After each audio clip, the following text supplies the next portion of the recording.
Plus de 200 personnes sont baptisées lors de Impact Botswana. La Radio Mondiale Adventiste s'associe à l'Église adventiste du 7e jour dans 38 pays dans le cadre de la campagne Christ pour l'Europe.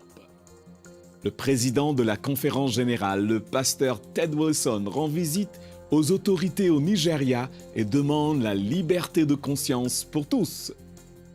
Dans le pays d'Afrique de l'Ouest, plus de 300 000 adventistes se réunissent dans près de 3 000 églises. Ces histoires et d'autres nouvelles pleines d'espoir, maintenant sur ANN.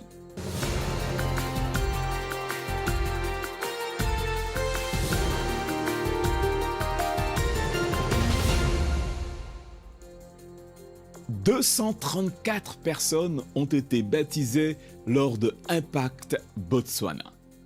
Cette initiative évangélique menée par le siège de l'Église adventiste dans la région de l'Afrique australe et de l'océan Indien a impliqué des efforts coordonnés dans 13 localités.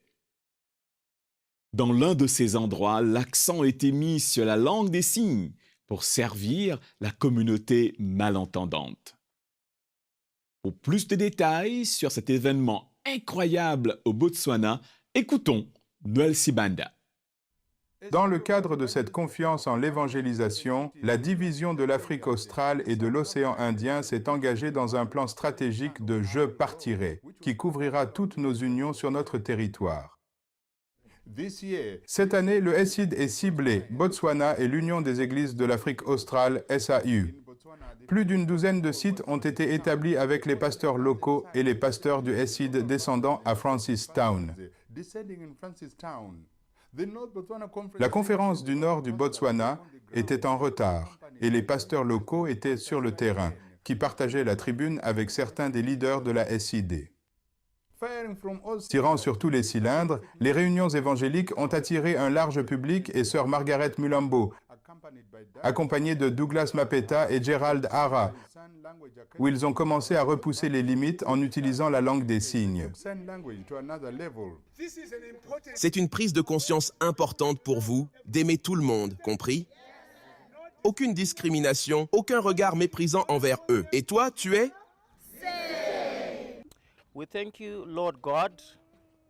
Nous te remercions, Seigneur Dieu, et nous sommes heureux pour cette journée. Amen.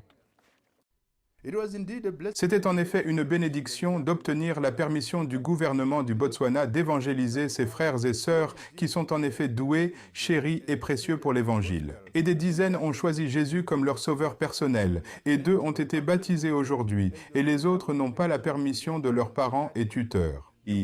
La merveille de l'ancienne mélodie pour un ministère de possibilités est en effet une chanson qui a laissé les enfants en demander plus, louant Dieu dans leur propre langue des signes.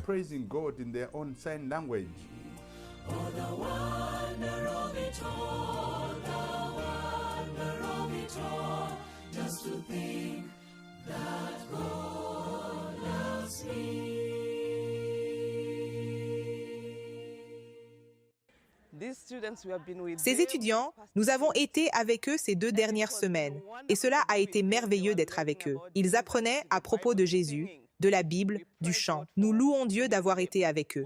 Eh bien, j'ai beaucoup apprécié les programmes de l'Église qui se sont unis à nous. Et je remercie vraiment Dieu. Et j'en voudrais plus. Et nous, les sourds, étions si heureux. Et j'ai prêché pour la première fois et nous sommes heureux. C'est le ministère dont le temps est venu.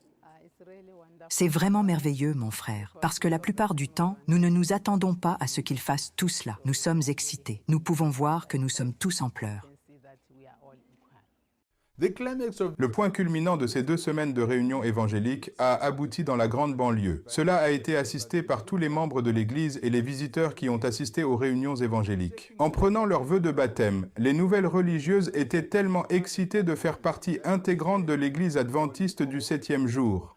Au total, il y avait 234 frères et sœurs qui ont été baptisés lors de l'Impact de Botswana à Francistown.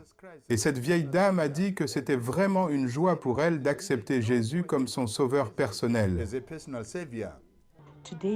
Aujourd'hui, je suis tellement heureux d'avoir reçu Jésus comme mon sauveur. Quant aux dirigeants, Ils étaient très heureux de cette grande récolte, un signe que l'Église grandit effectivement au Botswana. Les membres sont impliqués dans une mission et nous pouvons voir la récolte après une campagne de 2 semaines sur le thème « Christ notre espérance ». Je suis submergé d'une grande joie et d'allégresse face à ce qui se passe ici.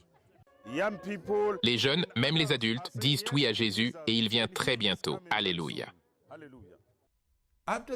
Après le baptême, beaucoup ont reçu leur certificat VOP et nos frères et sœurs du ministère de la Possibilité ont également reçu les diplômes en langue des signes, un signe que l'Église est effectivement sérieuse lorsqu'il s'agit d'accueillir nos amis. Dans le cadre de l'accompagnement et de l'équipement des nouveaux membres baptisés, ils ont tous reçu la formation, la pêche, l'homme, l'enfant, y compris les Bibles, pour continuer à en apprendre davantage sur Jésus. Le prochain Impact Botswana se tiendra au Cameroun, dans la capitale, le mois prochain. Nous ne pouvons qu'espérer une meilleure récolte au Cameroun. Pour le réseau de Nouvelles Adventistes, c'est Noël Sibanda qui rapporte de Francistown au Botswana. Le gala annuel organisé à l'Université adventiste Southern à Chattanooga, aux États-Unis, permet de générer avec succès 130 000 $ de financement pour des bourses d'études destinées à soutenir les étudiants de première génération à l'université. L'événement traditionnel a proposé de nombreuses attractions. Les moments mémorables de A Taste of Southern comprenaient des divertissements culturels, une vente aux enchères en ligne, un spectacle d'acrobatie et de la musique de qualité.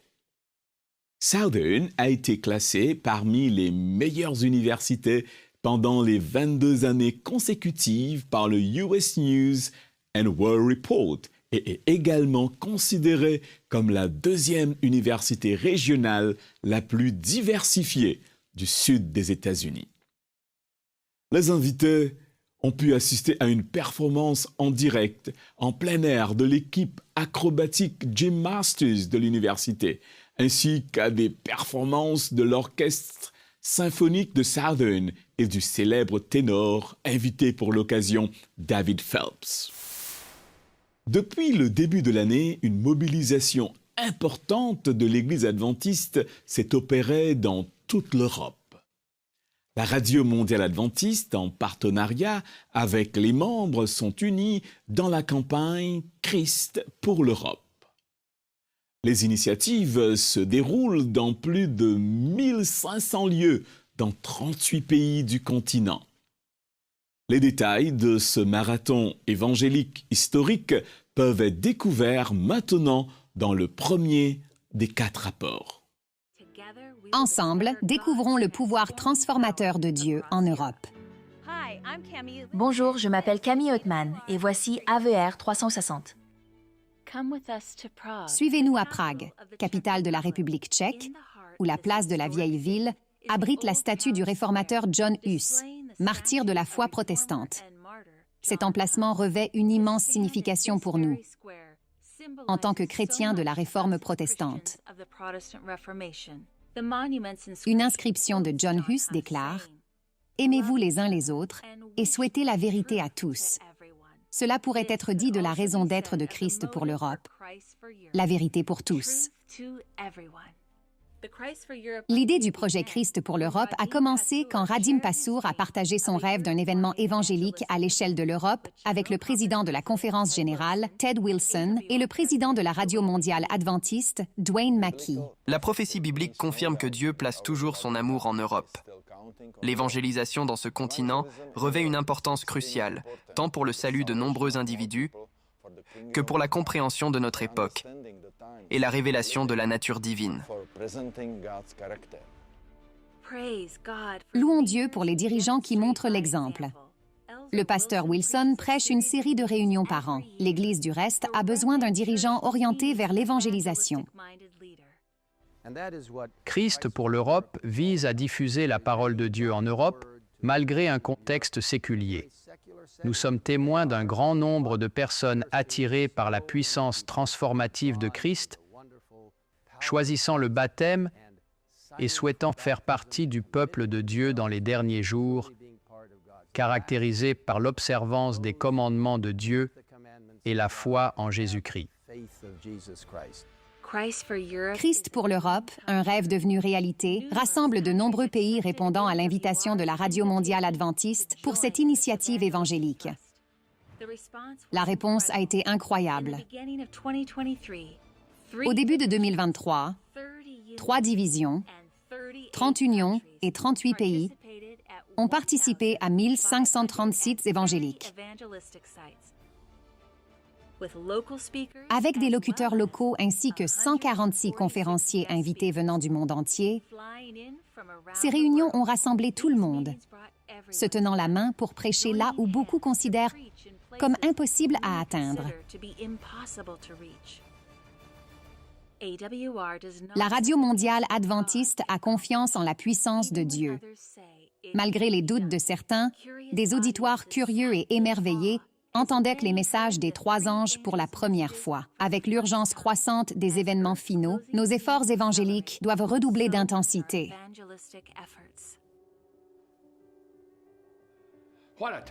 Quelle chance de vivre cela.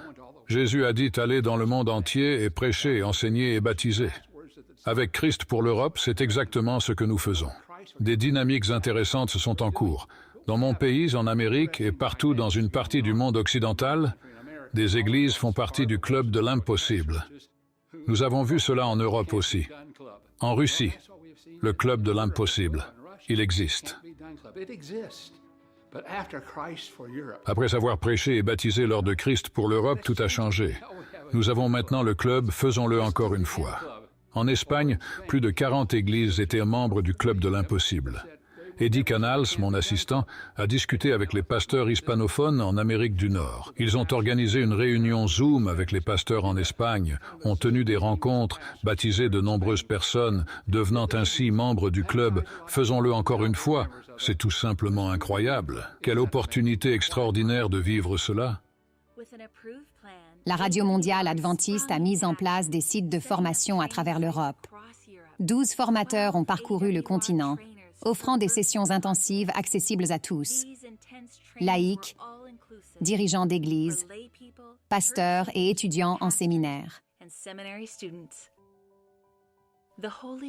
L'Esprit Saint a attiré des participants de la côte ouest du Royaume-Uni, de tout le continent jusqu'à la frontière orientale de la Russie.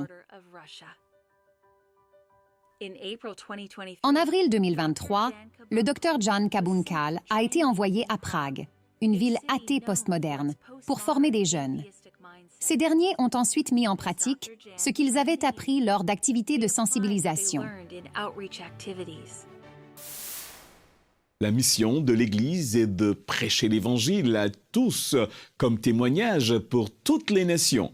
Et le rôle des pasteurs est de faciliter cette mission avec l'implication totale des membres.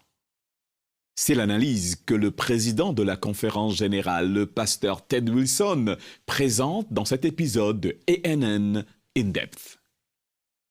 Le programme offre une exploration approfondie des problèmes actuels avec des professionnels de l'Église adventiste. Notre objectif est de préparer les gens, par le pouvoir du Saint-Esprit, à la venue prochaine de Jésus. L'Église n'est pas simplement quelque chose où un membre d'Église participe en tant qu'observateur. C'est hautement participatif. Ils doivent dire au pasteur « Comment puis-je vous aider dans la mission de l'Église, qui est d'aller au-delà des frontières, des 4 murs de l'Église et de toucher la vie des individus ?» Où le pasteur s'implique de manière dynamique. Certainement, le pasteur va prêcher, il va guider et va diriger dans les situations locales. Mais le plus grand travail du pasteur est de former les membres d'Église sur la façon de mener des activités missionnaires. C'est là que c'est peut-être un peu différent de ce que beaucoup de membres d'Église ont compris. Il y a cette belle relation symbiotique entre un pasteur et les membres d'Église, où ils participent à l'œuvre de l'Église, pas seulement dans une approche intérieure qui satisfait une certaine réalisation personnelle et spirituelle. Parce que j'ai assisté à l'Église le sabbat, eh bien, maintenant, qu'est-ce qui va se passer le reste de la semaine? Non, toute la semaine est remplie de missions.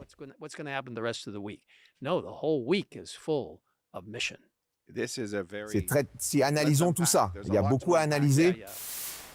Un jeune bénévole de la mission Caleb au Brésil surmonte une grave dépression grâce à son implication dans l'évangélisation et un projet d'aide sociale.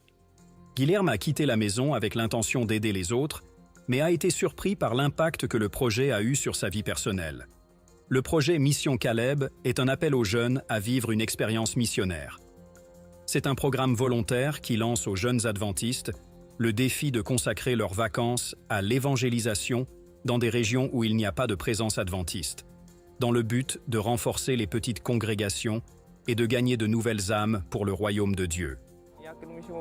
Ça a attiré beaucoup mon attention. J'avais déjà pris la décision de me faire baptiser, mais quand la mission Caleb est apparue, j'ai dit « Je veux plus qu'un baptême, je veux faire quelque chose ».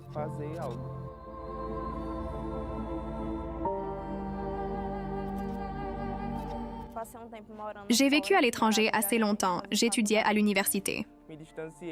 Je me suis éloigné de mes amis. Je me suis isolé à un tel point. Je ne sais même pas comment l'expliquer. C'est quelque chose qu'on ne peut même pas imaginer. Ensuite, j'ai commencé à voir des publications et des vidéos qui me motivaient à commettre le suicide. Je me suis demandé si quelqu'un allait ressentir mon absence si je me tuais ou si ça allait résoudre quelque chose. Je voulais une réponse. Et pendant cette période, comme il l'a dit, il était un peu distant de tout le monde. On essayait de le contacter, on essayait de lui demander ce qui se passait, mais il ne parlait pas. Le 17 juillet, en rentrant chez moi après une répétition, j'ai pris tous les comprimés que j'avais à la maison et je les ai avalés. Il y en avait 48. Je n'ai rien dit à personne. J'ai juste envoyé un message à ma cousine pour lui dire au revoir. Je pense qu'elle a compris le contexte car elle voyait déjà comment j'allais. Elle a appelé mon frère qui ne vit pas avec nous. Il est venu chez moi, j'étais sur le canapé. Ils ont vu des plaquettes de comprimés sur l'étagère et un miroir. Parce qu'au moment où j'ai fait ça, je sentais que ce n'était pas vraiment moi. C'est comme s'il y avait une autre partie de moi qui avait fait ça, et je n'étais que spectateur. Au point que j'ai pris le miroir pour voir si c'était vraiment moi. J'étais très triste de ce qui s'était passé, et encore plus de ne pas être près de lui. Ensuite, ils ont appelé une sœur de l'église qui s'est occupée de moi depuis mon enfance. Elle m'a emmené à l'hôpital. Je pensais que si j'étais arrivé à ce stade, ce n'était pas à cause de moi ou de ma famille, mais c'était parce que Dieu n'était vraiment pas avec moi tout ce temps.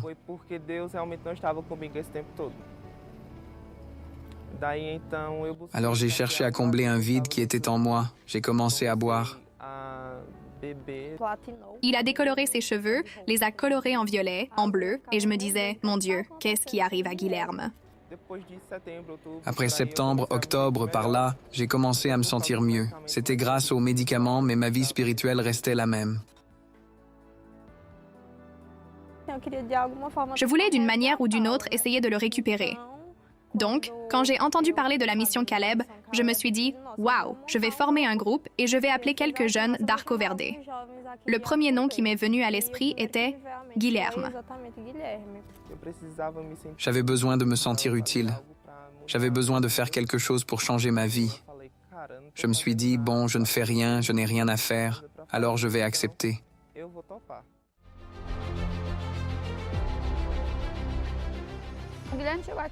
Guilherme est arrivé ici et nous avons commencé à nous rapprocher en discutant. Et dès la première semaine, j'ai commencé à remarquer une différence chez Guilherme. La mission Caleb a changé ma vie parce que le Christ s'est manifesté. Tu comprends? Il m'a montré un but, ce que je devais faire, et surtout il m'a montré qu'il m'aime de façon inconditionnelle. Je constate que Guilherme est aujourd'hui un garçon différent. Je vois chaque jour la croissance spirituelle qu'il vit ici dans la mission. Et cela me rend très heureuse de savoir que Dieu l'ait aidé de cette manière.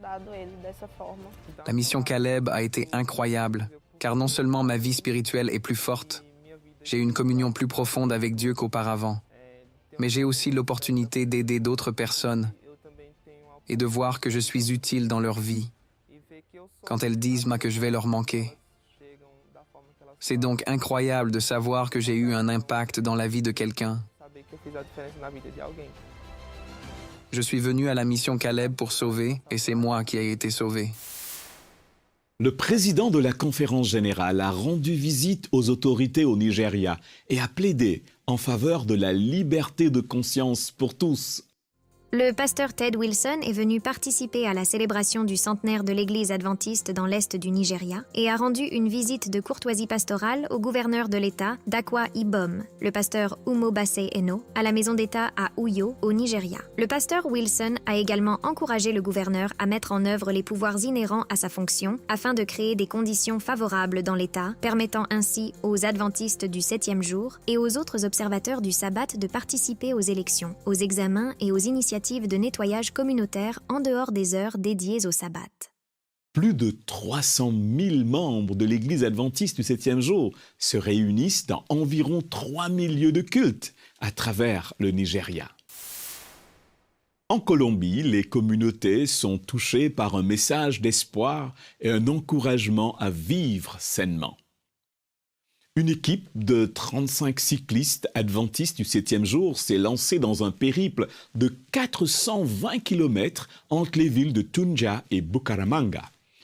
L'initiative cycliste Hope on Wheels vise à répandre l'espoir et promouvoir un mode de vie sain. L'équipe a fait preuve de passion dans le cyclisme et a distribué des centaines de livres missionnaires. En chemin, ils ont également distribué des bouteilles d'eau et prié avec les individus. Parallèlement, les cyclistes ont vécu une transformation personnelle, ont trouvé de l'espoir et ont renforcé leur engagement envers l'Église. Le tour de 5 jours à travers le pays a touché 1750 personnes avec le message de l'initiative « Je veux vivre en bonne santé ». Le séisme dévastateur de 2010 en Haïti a laissé une empreinte durable sur d'innombrables vies. Suite à cela, de nombreuses personnes ont fait le choix difficile de déménager, cherchant un nouveau départ pour leur famille. Parmi les nouveaux arrivants, un groupe particulier s'est lancé dans une quête pour trouver un lieu de culte pour le sabbat. Et c'est ici que notre histoire se déroule.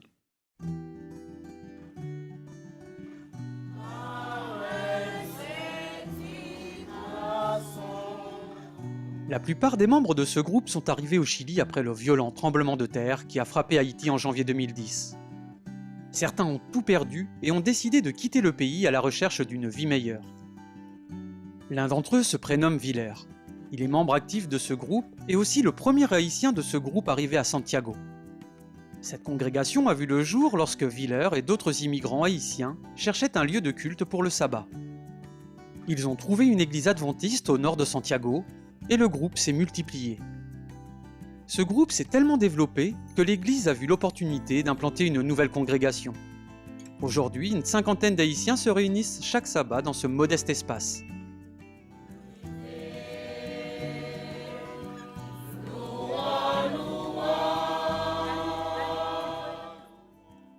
Bien qu'il s'agisse d'une nouvelle congrégation, elle ressent un fort désir de partager l'amour du Christ et un message d'espoir avec ceux qui l'entourent. Cette bâche est la seule façon de les protéger du soleil et des autres événements naturels et climatiques. Malgré la simplicité de l'espace, Viller et d'autres ont finalement trouvé l'église qu'ils cherchaient lorsqu'ils sont arrivés à Santiago. Et le nombre de membres de cette congrégation ne cesse de croître.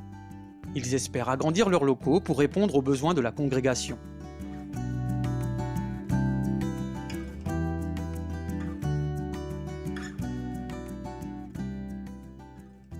Les besoins de cette Église et de tant d'autres dans le monde sont énormes.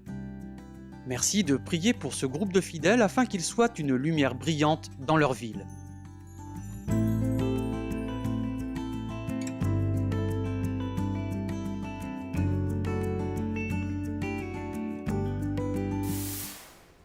Merci d'avoir suivi ANN. Rejoignez-nous la semaine prochaine pour plus de nouvelles du siège de l'Église adventiste du 7e jour.